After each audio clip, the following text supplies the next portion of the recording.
देखो, व्यापार आदि में भी झूठ बोलने की जरूरत नहीं। जिनको लगता है बिना झूठ बोले व्यापार नहीं चलता, वो कमजोर हृदय के हैं। सब कोई जानता है मुनाफे के लिए व्यापार किया जाता है। अपनी सामान का मुनाफा जोड़कर बोल दीजिए, झूठ बोलने की जरूरत नहीं। अरे बहुत झूठ बोलते हैं। एक गमछा है खरीदने के लिए, जिससे गए वो 130 रुपया, नहीं थोड़ा कम कर दो। वो तो बताएं, कसम से कहते हैं 120 का लाए। अब 120 का तुम ले ही ले, तुम्हारे लिए हम कसम बोलने की क्या जरूरत थी? झूठ क्यों बोल गए भाई? 130 का हम दे रहे हैं, तुम्हें लेना लीजिए, नहीं दूसरी दुकान दीजिए। ज्यादा उसमें चापलूसी या झूठ बोलने की जरूरत नहीं। मृषावादम परिहरेत। यदि आप व्यापारी हैं या गृहस्थी में कोई भी कार्य बोले बिना झूठ बोले काम नहीं चलेगा। ऐसा तो हमें शास्त्रों में कहीं नहीं मिला कि कोई व्यापार, कोई ऐसा कार्य की झूठ। हाँ, एक जगह जरूर झूठ बोल देना चाहिए। यदि किसी के प्राण बच रहे हैं, सर्वस्व का नाश बच रहा है, जरूर झूठ बोल दो, उसके प्राण बचा लो। वो झूठ तुम्हें सत्य का लाभ प्रदान करेगा। अपने स्वार्थ के लिए झूठ मत बोलो। और कम से कम भजन करने वाले तो झूठ से थोड़ा बचने की थोड़ा इसलिए कह रहे हैं कि पूरा हरिश्चंद्र बनना तो बहुत ही कठिन है, क्योंकि मोबाइल का समय है। झूठ ना बुलवावे तो इसकी महिमा क्या है? झूठ तो बुलवा ही देता है। बहुत झूठ पकड़ा जाता है। झूठ वो जहां मोबाइल तो आजकल तो हेलो ही बोलते हैं सब, बोले राधे राधे राधे राधे। कहाँ हो? बाजार में है इस समय, बगले के प्लेट में है, बाजार में है इस समय, तो नहीं मिल सकते। बाजार झूठ बुलवाता है मोबाइल, बहुत झूठ बुलवाता है। वृंदावन में है, अपने घर में, कहाँ हो? इस समय तो आगरे में, आज तो नहीं मिल सकते, फिर आगे बताएंगे। अब क्या जाता है, झूठ बोल दिए। अरे भैया, बेमतलब झूठ बोल रहे हो। नहीं असत्य संपादक पुंजा। और बता दें, झूठा मुंह मत रखना। यदि निरंतर नाम जप करना, चरणामृत पीने से झूठा नहीं होता। भगवत प्रसाद का किनका लेने से झूठा नहीं माना जाता। शेष कुछ भी झूठा मत रखना। कल हमको एक डॉक्टर साहब शिक्षा दे गए हैं कि आप शराब मांस आदि के लिए तो निषेध करते ही हैं, तमाकू और पान मसाला का भी निषेध कीजिए, क्योंकि इससे कैंसर हो जाता है। तो इसमें और दोष है कि जैसे आप अब जब चिंतन हुआ तब समझ में, आप मुख में रखोगे तो मंत्र नहीं जप पाओगे। फिर खूब अच्छे से कुल्ला करके, जी भी करके, आचमन करके फिर मंत्र, ऐसा कौन करता है? तो मसाला तो और तमाकू सुपारी खाने वाला निरंतर नाम जप नहीं कर सकता। इसलिए प्रार्थना इस पर भी कल से हमें शिक्षा मिली। भगवान विविध रूपों में आके शिक्षा देते और कह रहे थे कि हम डॉक्टर हैं मुख के। सैकड़ों ऐसे लोग जिनके मुख के कैंसर हो गए हैं, जो तमाकू, गुलमंजन, पान मसाला, तो ये भजन में भी खतरनाक है भाई। सिद्ध पुरुष हो तो हम प्रणाम करते हैं भाई, लेकिन साधक हो तो पान मसाला, तमाकू, ये चीजें बंद कर दो। अभी तक तो हम यही शराब मांस इसके लिए बोलते थे। वो कल बता गए, बोले बड़ी बुरी स्थिति कैंसर के मुख में हो रही है इसी से। तो झूठ बोलना छोड़ दो। पान मसाला, तमाकू, ये सब इस भजन के लिए बहुत बाधक वस्तुएं हैं। कुर्यात प्रिय मया चितः। कभी दूसरे का अप्रिय ना करे। अब यहां विचार करना है, दूसरा अपनी भावना से दुखी हो रहा है, वो बात अलग है। हम कोई ऐसा अप्रिय कार्य, अप्रिय वचन, अप्रिय चेष्टा ना करें। न च कामान सरंभान द्वेषाधर्म मुत्सृजेत। कभी काम से पीड़ित होकर धर्म का त्याग न करें। कभी क्रोध से पीड़ित होकर धर्म का त्याग न करें। काम से पीड़ित होकर कभी दूसरे शरीरों का जो धर्म विरुद्ध है उनका सहवास न करे। क्रोध से पीड़ित होकर कभी पूज्य जनों को मारे पीटे ना, गाली गलौज न करे, उनका अपमान न करे। और द्वेष से कभी धर्म का त्याग न करे। द्वेष पूर्वक किसी का अहित, किसी का मंगल ना करे, तो निरंतर नाम चलने लगेगा। आप अभ्यास करो, तमाकू मसाला ना खाए, झूठ ना बोले, पराई माता बहनों की तरफ काम दृष्टि से न देखे, या पराये शरीरों से काम भावना धर्म विरुद्ध न करे, क्रोध में आकर पूज्य जनों का अपमान न कर दे, कड़ुए वचन न बोल दे, द्वेष में आकर किसी का अहित न करे, तो नाम जब अभ्यास से बहुत जल्दी निरंतरता पकड़ लेता है। न पापे प्रतिपापः स्यात् साधुरेव सदा भवेत्, आत्मनैव हतः पापो यह पापम कर्तुमिच्छति।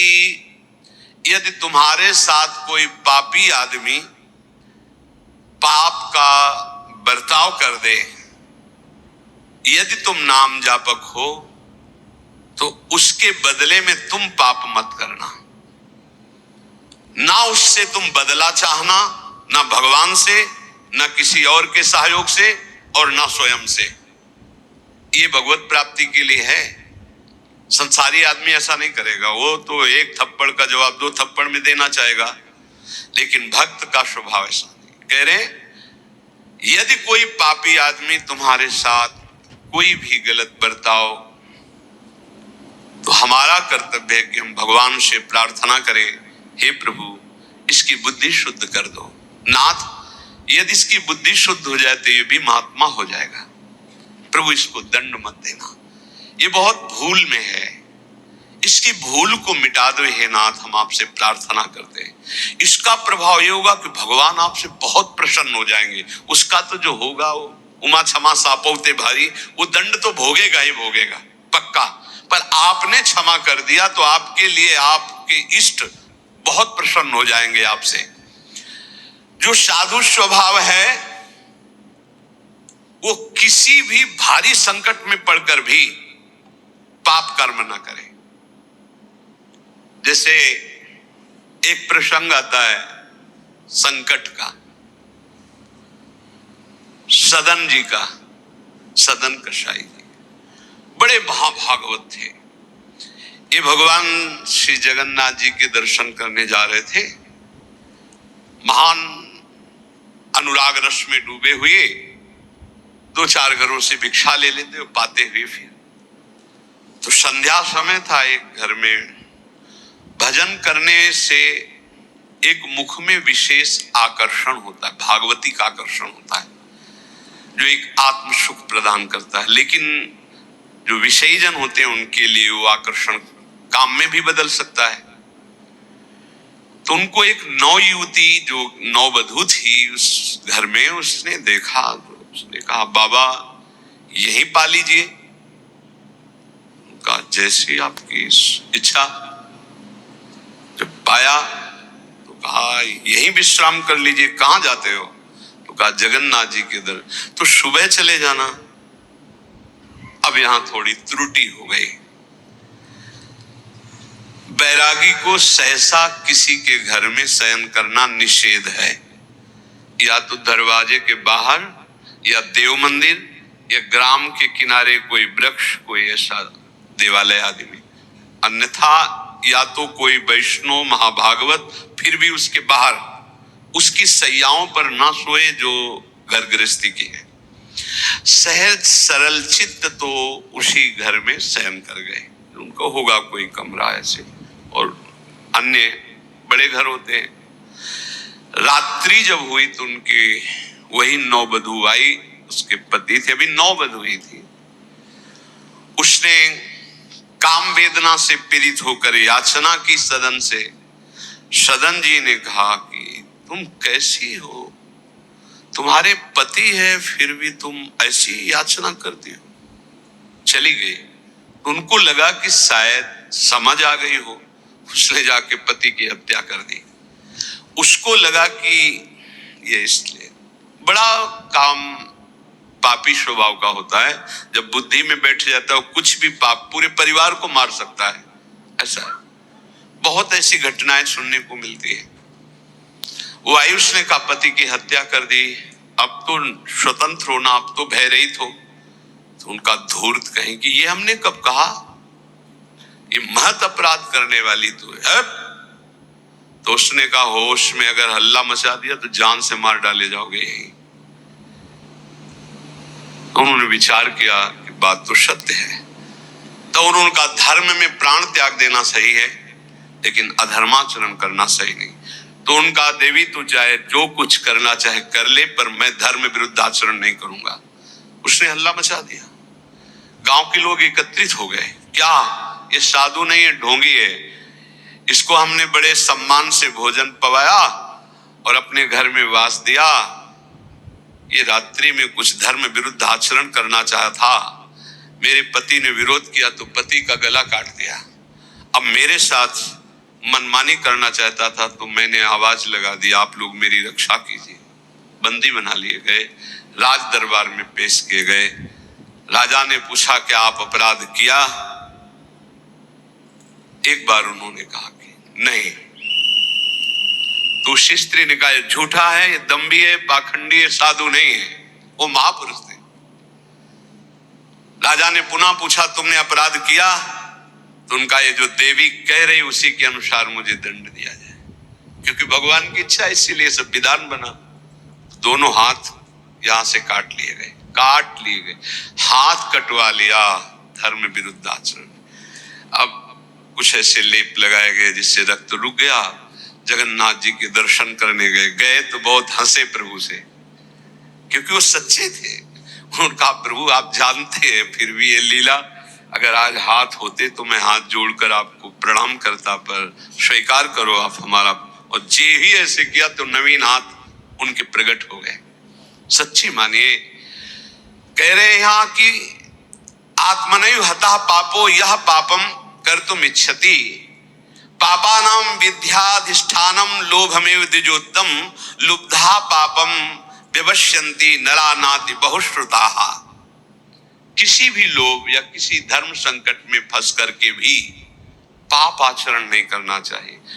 कभी कई तरह के ऐसे धर्म संकट भक्तों के जीवन में आते हैं, उस समय आप अपने आराध्य देव की निष्ठा में रहो, प्राण भी चले गए तो भगवान की प्राप्ति हो जाएगी, लेकिन धर्म भ्रष्ट हो गए तो क्या? जीवन धन गौर श्याम की प्राप्ति के लिए उनका स्मरण करते हुए 100 लात खा करके भी हम किसी को कुछ नहीं कहेंगे, अपनी श्री जी की प्राप्ति के लिए चलेंगे। वाग्वाणः प्रपतन्तु मर्मसु शतम् पाद प्रहारास्य, ये है प्राप्ति करने की इच्छा का नाम। ये है, आपसे बहुत हृदय से बात कर रहा हूं। जब आप भगवत प्राप्ति के लिए कमर कसेंगे तो माया तुम्हें रौंदेगी पक्का। वो या तो इतनी अनुकूलता दे देगी कि आप प्रमाद में भूल जाओ, और या हर कदम में प्रतिकूलता दे देगी कि चलना मुश्किल हो जाएगा। अब क्या करूं? उस स्थिति में भी चाहे सर्वस्व नाश हो जाए, मैं श्री जी को नहीं छोड़ सकता। मैं भगवत प्राप्ति की किसी भी तरह से, अब इसमें गुंजाइश नहीं, मैं और साझा नहीं कर सकता। सिर्फ भगवत प्राप्ति, जीवन भगवत प्राप्ति के लिए हर कष्ट सहूंगा, पर श्री जी को नहीं छोड़ सकता। हो गया।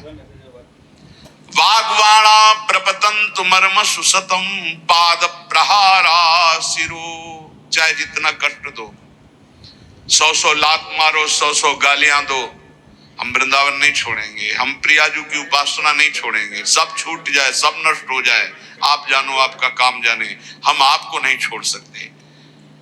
स्मारम मथापि जीवन धनम, तो क्या मिलता है? बोले वो स्मरण करता हुआ, बार बार स्मरण करता हुआ अपने जीवन धन गौर श्याम प्रिया प्रीतम ऐसा मुदितो, ऐसा आनंदित रहता है कि उसको परवाह नहीं रहती कौन गाली दे रहा है, कौन मार रहा है। ऐसी उत्तम स्थिति वत्स्यामि वृंदावने, मैं ऐसे वृंदावन में वास करूंगा, चाहे मुझे कोई मारे, चाहे जन्मनि जन्मनि प्रियवधू चंदनाद्यम त्वया अहंकारस्तु न शांते वसुयसो वौहर्जितम नाद्य तत्। बहुत सुंदर बात कह रहे। अभ्यस्तात समस्त शास्त्र विततिर्मोहस्तु नास्तम गतस्, तन्निर्विद्य समस्ततो भज महानंदाय वृंदावनम। जन्म जन्म में हमने बहुत भोग भोगे, काम भोग भी भोगा है, नववधू, माला चंदन, नाना प्रकार की सुख सामग्री, बहुत अहंकार था, बड़े बड़े पदों में गया, कुछ नहीं, आज फिर वैसे का वैसा हूं। भाई मेरी प्रार्थना मान लो ऐसे आप भी हो, कभी आप भी देवता बने होगे, स्वर्ग के भोग भोगे होगे, कभी नरक गए होगे, कभी नाना प्रकार की और योनियों में गए होगे, सब भोगा, सब कर लिया, भगवत प्राप्ति नहीं की एक बार भी।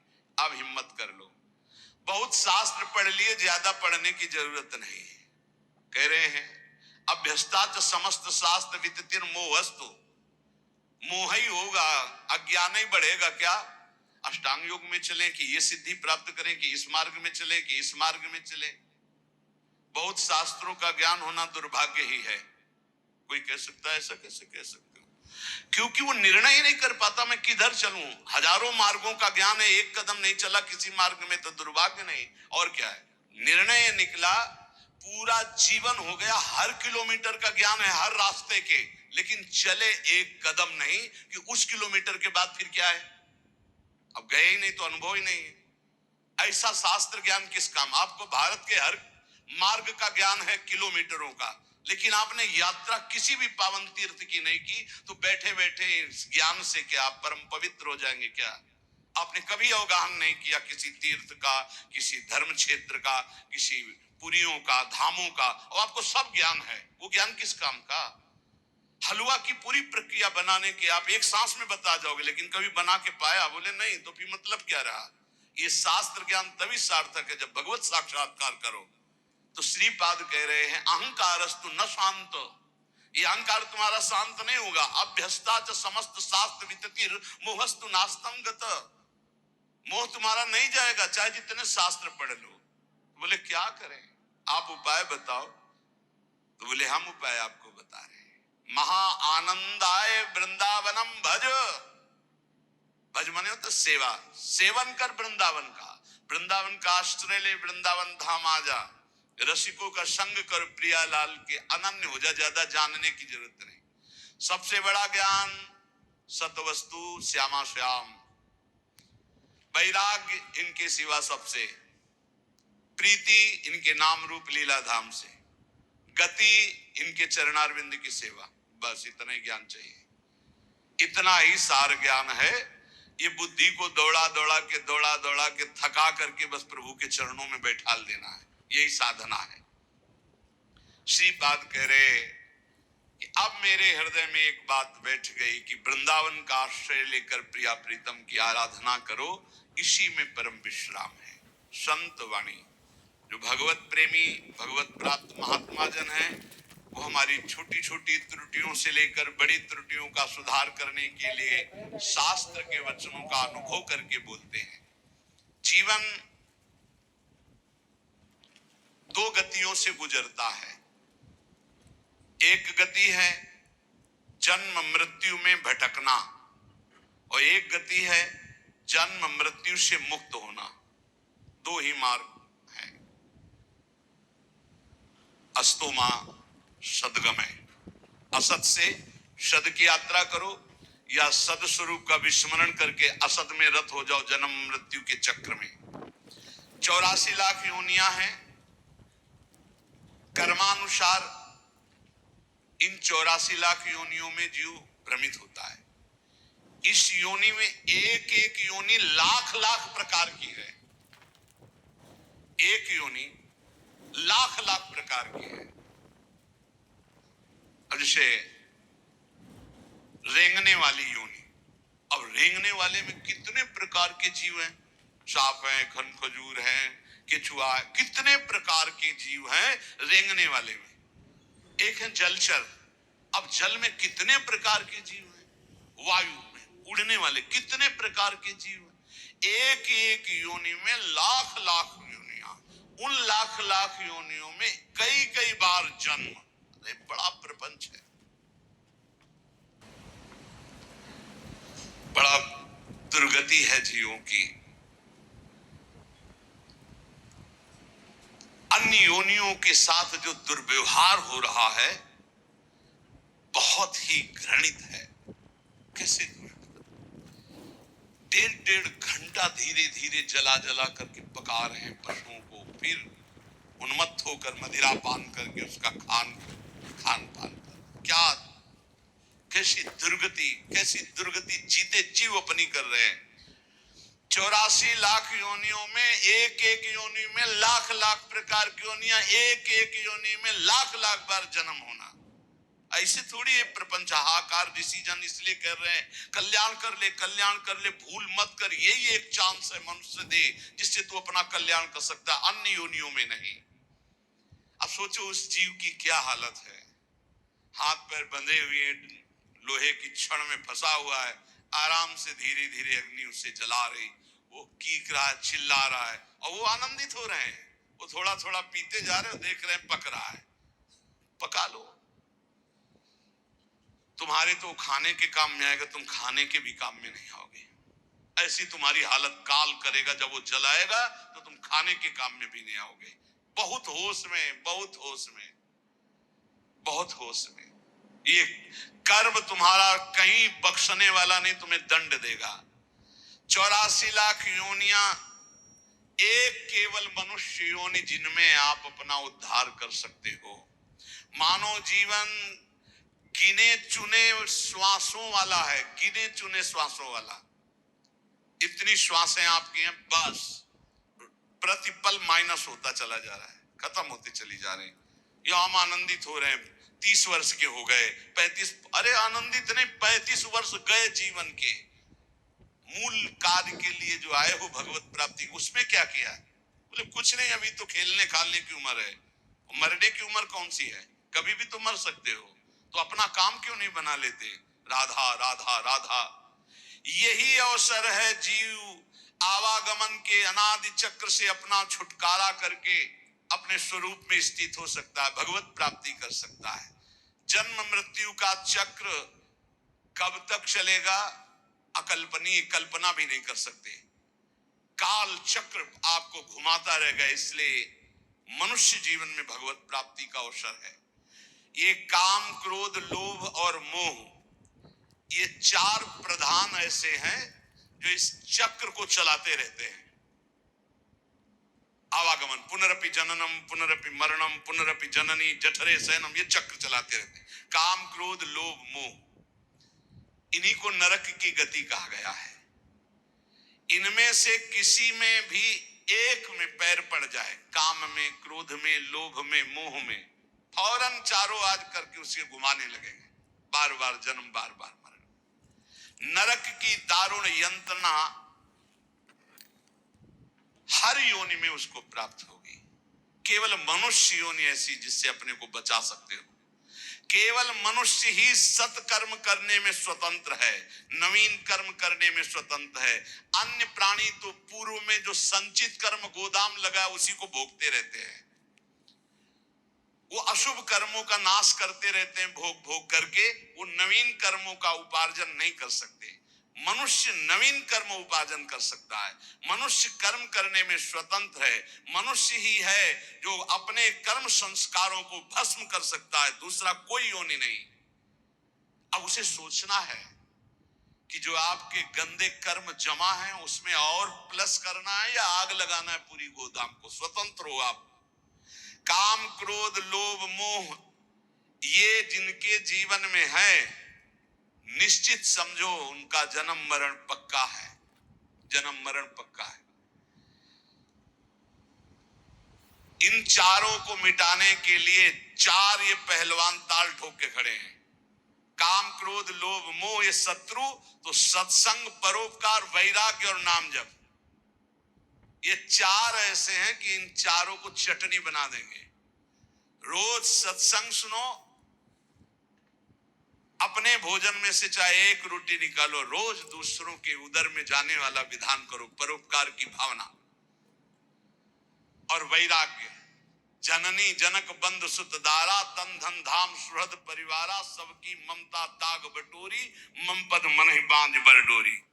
छोड़ दो भगवान के भरोसे में और अपने कर्तव्य का पालन करो। ज्यादा चिंता मत करो, चिंतन करो प्रभु का, वो सब संभाल लेंगे। अनंत ब्रह्मांड संभाल लें। तुम्हारे परिवार में तो 2 4 6 लोग ही होंगे।